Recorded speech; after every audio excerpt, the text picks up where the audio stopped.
ಇದು ಬುದ್ಧಿವಂತಿಕೆನಾ ಅಥವಾ ಅವರು ನಿಜಕ್ಕೂ ಎಮೋಷನಲ್ ಆಗಿದ್ರಾ ಗೊತ್ತಾಗಲ್ಲ.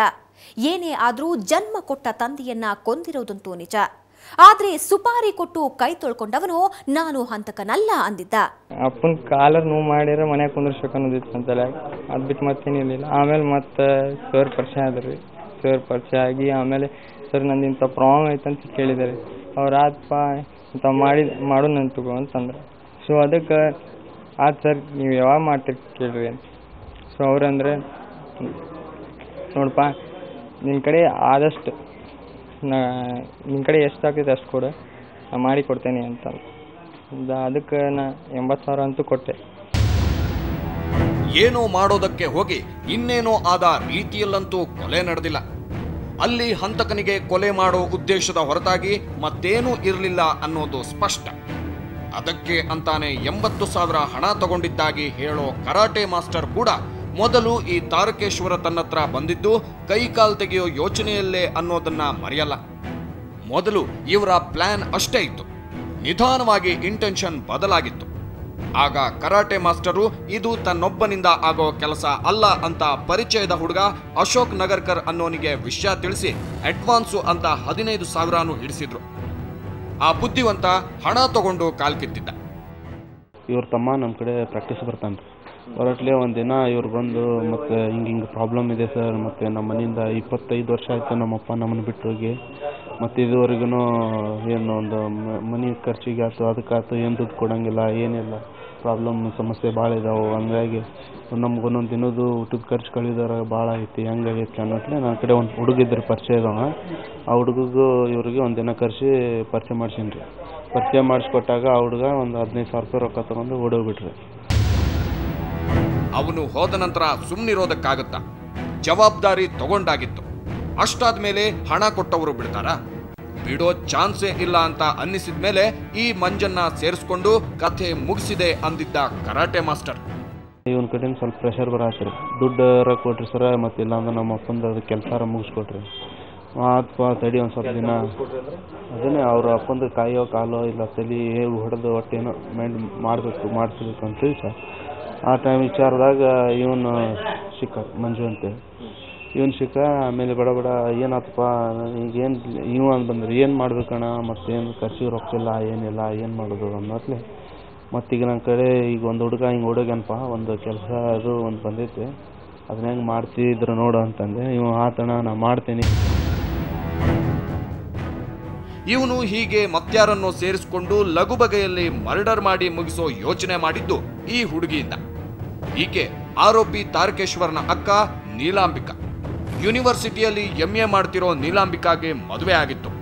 ಹುಬ್ಬಳ್ಳಿಯ ನವನಗರದ ಗಂಡನ ಮನೆಯಲ್ಲೇ ಇದ್ಕೊಂಡು ತಮ್ಮನ ಜೊತೆ ಈಕೆನೂ ಕೈ ಜೋಡಿಸಿ ಕರಾಟೆ ಮಾಸ್ಟರ್ ಅನ್ನ ಕಾಂಟ್ಯಾಕ್ಟ್ ಮಾಡಿದ್ಲು. ಫೋನ್ ಕಾಲ್ ಲಿಸ್ಟ್ ಅದರ ಕಥೆ ಹೇಳ್ತಾ ಇತ್ತು.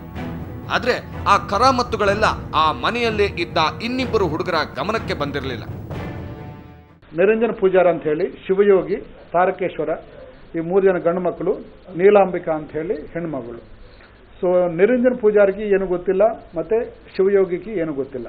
ಈ ಶಿವಯೋಗಿ ಇಲ್ಲಿ ಒಬ್ಬನು ಶಿವರಾಜ್ ಮಕ್ಕಳವಾಡೆ ಅಂತ ಹೇಳಿ ಅವನ ಹತ್ರ ಕರಾಟೆ ಕಲ್ತ್ಕೊಂತ ಇದ್ದಾನೆ. ಸೊ ಅವ್ರ ಹತ್ರ ಶಿವರಾಜ್ ಮಕ್ಕಳವಾಲೆ ಹತ್ರ ಈ ಕರಾಟೆ ಕಲಿಯೋದ್ರಿಂದ ಈ ನೀಲಾಂಬಿಕಾ ಆ ಶಿವರಾಜ್ ಅವರಿಗೆ ಕಾಂಟ್ಯಾಕ್ಟ್ ಮಾಡಿ ನೀವು ಭಾಳ ಚೆನ್ನಾಗಿ ಕಲಿಸ್ತಾ ಇದೆ, ನಮ್ಮ ಬ್ರದರ್ಗೆ ಇದೆ, ನಿಮ್ಮ ಕರಾಟೆ ಚೆನ್ನಾಗಿದೆ ಅಂತ ಹೇಳಿ ಸ್ವಲ್ಪ ಫ್ರೆಂಡ್ಶಿಪ್ ಮಾಡ್ಕೊಂಡಿದ ನಂತರ ಒಂದು ಸಲ ಕರೆಸಿಬಿಟ್ಟು ಒಂದು ಹೋಟ್ಲಲ್ಲಿ ಈ ತಾರಕೇಶ್ವರು, ನೀಲಾಂಬಿಕಾ ಪ್ಲಸ್ ಶಿವರಾಜ್ ಮಕಡೆವಾಲೆ ಈ 3 ಜನ ಕೂತ್ಕೊಂಡು, ಸೊ ಇದೇ ಪರಿಸ್ಥಿತಿ, ನಮ್ಮ ಫಾದರ್ಗೆ ಹೆಂಗಾದರೂ ಮುಗಿಸ್ಬೇಕು ಪ್ಲ್ಯಾನ್ ಹ್ಯಾಚ್ ಮಾಡಿ ಅವ್ರಿಗೆ ಒಂದು ಸುಪಾರಿ ಆಗಿ ಒಂದು 80,000 ದುಡ್ಡನ್ನು ಕೊಡ್ತಾರೆ. ಈ 80,000 ತಗೊಂಡು ಮತ್ತು ಆ ಶಿವರಾಜ್ ಅವರ ಅಸೋಸಿಯೇಟು ಮಂಜುನಾಥ್ ಅಂತ ಹೇಳಿ ಅವನಿಗೆ ಕರೆಸ್ತಾನೆ. ಸೊ ಅವರೂ ಅವನದ್ದು ಶೇರು 12,000 ರೂಪೀಸ್ ತಗೊಂಡು ಮತ್ತೆ ಅವನು ಪರಾರಿ ಆಗ್ತಾನೆ. ಅಷ್ಟಾದ್ಮೇಲೆ ಶಿವರಾಜ ಮತ್ತೊಬ್ಬನ್ನ ಸೇರಿಸ್ಕೊಂಡು ಕೆಲಸ ಮುಗಿಸೋವರೆಗೂ ಅಕ್ಕ ತಮ್ಮ ಬಿಡ್ಲಿಲ್ಲ ಅಂತ ಪೊಲೀಸರು ಹೇಳ್ತಾರೆ. ಆದ್ರೆ ಆರೋಪಿ ತಾರಕೇಶ್ವರ ಮಾತ್ರ ಇದರಲ್ಲಿ ಅಕ್ಕನ ಇನ್ವಾಲ್ವ್ಮೆಂಟ್ ಇಲ್ವೇ ಇಲ್ಲ ಅಂತಾನೆ. ನಮ್ಮ ಅಕ್ಕ ಇದ್ರೊಳಗೆ ಇನ್ವಾಲ್ವ್ ಇಲ್ಲ, ಅದೊಂದು ಹೇಳ್ಬೇಕು. ಯಾವುದೇ ಥರ ನಮ್ಮ ಮನೆಯಾಗ ಇನ್ನೋರು ಯಾರೂ ಇನ್ವಾಲ್ವ್ ಇಲ್ಲ ಸರ್, ನಾನು ಒಬ್ಬ ಬಿಟ್ಟು ಬೇರೆ ಯಾರೂ ಇಲ್ಲ. ಸರಿ ಕಣಪ್ಪ, ಒಬ್ನೇ ಮಾಡಿದ್ಯಾ, ಆದ್ರೆ ಅಂಥ ಕೆಟ್ಟ ಯೋಚನೆ ಯಾಕೆ ಬಂತು? ನಾವು ಮಾಡಿಸ್ಬೇಕಂತ ಹೊಂಟಿದ್ದಿಲ್ಲ, ನಂದು ಓದೋದಿತ್ತು, ನಾವು ಓದ್ಕೊಂಡು ಹೊಂಟಿದ್ದೆ ಸುಮ್ಮನೆ. ನಮ್ಮಪ್ಪ ಏನು ತೊಂದರೆ ಕೊಟ್ಟರೆ ನಂಗೆ ನಡೀತಿತ್ತು, ಒಪ್ಕೊಂತಿದ್ದೆ. ಆದರೆ ಕರೆ ನಮ್ಮ ಅಮ್ಮಗೆ ಭಾಳ ತೊಂದರೆ ಕೊಟ್ಟ ಸರ್. ಹುಟ್ಟಿದಾಗಿಂದ ಇಲ್ಲಿವರೆಗೂ ನಮ್ಮಪ್ಪ ಎಷ್ಟು ತೊಂದರೆ ಕೊಟ್ಟ ನಮ್ಮ ಅಮ್ಮಗೆ ತಡ್ಕೊಳಕ್ಕಾಗಿಲ್ಲ ನೋಡಿ ಸರ್. ಅಷ್ಟೇ ಅದೊಂದು ಕಾರಣ ಬಿಟ್ಟು ಆಮೇಲೆ ನಮ್ಮ ಅಪ್ಪನ ಅದ್ರ ಬಗ್ಗೆನೂ ಕೊಲೆ ಮಾಡ್ಬೇಕಂತ ಹೊಂಟಿದ್ದಿಲ್ಲ. ಅಮ್ಮಗೆ ಯಾವಾಗ ಆರಾಮಿಲ್ದಂಗೆ ಆಯ್ತು, ಅಮ್ಮ ಯಾವಾಗ ಮೂಲೆಯಾಗಿ ಬಿದ್ದರು ಅವಾಗ ನಮ್ಮ ಅಪ್ಪಗೆ ಹೆಲ್ಪ್ ಕೇಳಿದೆ. ಕರ್ತವ್ಯ ಹೋದಿಲ್ರಿ, ಗಂಡ ಅದೊಂದು ಮಾಡ್ಬೇಕೋದಿಲ್ರಿ, ಮಾಡಲಿಲ್ಲ. ಆದರೂ ಸ್ಪಂದನ ಹಾಕಿದಾಗೂ ರೊಕ್ಕಪ್ಪ ಹೆಲ್ಪ್ ಮಾಡಪ್ಪ ಫೈನಾನ್ಷಿಯಲ್, ಅವಾಗೂ ಹೆಲ್ಪ್ ಮಾಡಲಿಲ್ಲ. ನಂಗೆ ಬೇಡ ಅಂತವ್ರು ನಾ ಇಟ್ಕೊಂಡ್ರೆ ಏನು ಮಾಡಲಿ? ಏನ್ ಮಾಡೋದಕ್ಕಾಗುತ್ತೆ? ಕೂರ್ಸಿ ಬುದ್ಧಿ ಹೇಳಬಹುದು, ಕೇಳಿಲ್ಲ ಅಂದ್ರೆ ಪೊಲೀಸರ ಹತ್ರ ಕಂಪ್ಲೇಂಟ್ ಮಾಡಬಹುದು, 4 ಜನರ ಹತ್ರ ನ್ಯಾಯ ಕೇಳಬಹುದು. ಈ ಹುಡುಗ ಅದ್ಯಾವುದನ್ನೂ ಮಾಡಿಲ್ಲ. ಹಾಗಂತ ಇವನು ಹೇಳಿದ ಹಾಗೆ ಗಜೇಂದ್ರ ಹೆಂಡತಿನ ಸರಿಯಾಗಿ ನೋಡ್ಕೊಂಡಿಲ್ಲ, ಪರಸ್ತ್ರೀಯ ವ್ಯಾಮೋಹಕ್ಕೆ ಬಿದ್ದು ಫ್ಯಾಮಿಲಿಯನ್ನ ಕಡೆಗಣಿಸಿದ್ದ ಅನ್ನೋದು ನಿಜ. ಆ ಬಗ್ಗೆ ಮಕ್ಕಳಲ್ಲಿ ಸಿಟ್ಟಿತ್ತು ಅನ್ನೋದು ನಿಜ.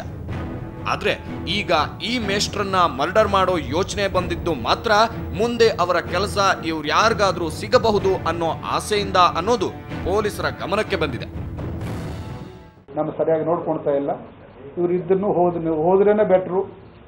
ಹೋದ್ರೆ ಅಟ್ಲೀಸ್ಟ್ ಅವರು ರಿಟೈರ್ಮೆಂಟ್ ಬೆನಿಫಿಟ್ಸು ಮತ್ತೆ ಜಾಬು ಸಿಗ್ಬೋದು, ಕಾಂಪನ್ಸೇಷನ್ ಸಿಗ್ತದೆ, ಜಾಬು ಸಿಗ್ತದೆ ಅಂತ ಹೇಳಿ ಈ ಉದ್ದೇಶದಿಂದ ಇದು ಆಗಿದೆ. ಅದ್ಯಾವ ಉದ್ದೇಶದಿಂದ ಆಯ್ತೋ ಅದು ಈಡೇರೋ ಯಾವ ಚಾನ್ಸೂ ಇಲ್ಲ. ಅಪ್ಪನ ಪೆನ್ಷನ್ ಹಣದಿಂದ ಅಮ್ಮನಿಗೆ ಚಿಕಿತ್ಸೆ ಕೊಡಿಸೋಣ ಅನ್ನೋ ಥರದವನು ಸುಪಾರಿಗೆ 80,000 ಕೊಟ್ಟಿದ್ದ ಹೇಗೆ? ಅಸಲಿಗೆ ಅಲ್ಲಿ ಅಕ್ಕ ತಮ್ಮ ಅಪ್ಪನ ಕೆಲಸವನ್ನ ಯಾರಾದ್ರೂ ಹೊಡೆಯೋದಕ್ಕಾಗುತ್ತೆ ಅನ್ನೋ ಪ್ಲಾನ್ ಮಾಡಿದ್ರು ಅಂತ ಪೊಲೀಸರ ತನಿಖೆಯಲ್ಲಿ ಗೊತ್ತಾಗಿದೆ. ಅಲ್ಲಿ ಈ ತಾರಕೇಶ್ವರನ ಅಣ್ಣ ಓದಿದವನಲ್ಲ, ಇನ್ನೊಬ್ಬ ತೀರಾ ಚಿಕ್ಕವನು. ಅನುಕಂಪದ ಆಧಾರದ ಮೇಲೆ ಕೆಲಸ ಕೊಡೋದಾದ್ರೆ MA ಓದುತ್ತಿರೋ ಅಕ್ಕನಿಗೆ ಕೊಡಬೇಕು, ಇಲ್ಲ BCom ಹುಡುಗ ತಾರಕೇಶ್ವರನಿಗೆ ಸಿಗಬೇಕು. ಇಬ್ಬರಲ್ಲೊಬ್ಬರಿಗಾದ್ರೂ ಪರವಾಗಿಲ್ಲ, ಮನೆಯ ಕಷ್ಟ ಪರಿಹಾರವಾಗುತ್ತೆ ಅಂತ ಅವರಂದ್ಕೊಂಡಿದ್ರು. ಈಗ ಏನೂ ಇಲ್ಲದ ಹಾಗೆ ಜೈಲಿಗೆ ಹೋಗ್ತಾ ಇದ್ದಾರೆ. 5 ಜನ ಆರೋಪಿಗಳ ಪೈಕಿ ಹಣ ತಗೊಂಡು ಓಡ್ಹೋದ ಹುಡುಗ ಮತ್ತು ನೀಲಾಂಬಿಕಾ ತಲೆಮರೆಸಿಕೊಂಡಿದ್ದಾರೆ. ಇಂಥವರಿಗೆ ಅದೇನ್ ಶಿಕ್ಷೆ ಕೊಡಬಹುದು? ನೀವೇ ಯೋಚಿಸಿ. ಮಕ್ಕಳು ತಂದೆ ತಾಯಿಗೆ ಋಣಿಯಾಗಿರಬೇಕು ನಿಜ, ಅದರ ಜೊತೆಗೆ ಹೆತ್ತವರಿಗೂ ತಮ್ಮ ಜವಾಬ್ದಾರಿಗಳ ಅರಿವಿರಬೇಕು. ಮಕ್ಕಳಿಗೆ ಸರಿಯಾದ ಸಂಸ್ಕೃತಿಯನ್ನ ನೀಡಿ ಬೆಳೆಸಿದ್ರೆ ಇಂತಹ ಕೆಟ್ಟ ಘಟನೆಗಳು ನಡೆಯಲ್ಲ ಅಂತ ಹೇಳ್ತಾ ಇವತ್ತಿನ ಎಪಿಸೋಡ್ನ ಮುಗಿಸ್ತಾ ಇದ್ದೀವಿ. Good bye.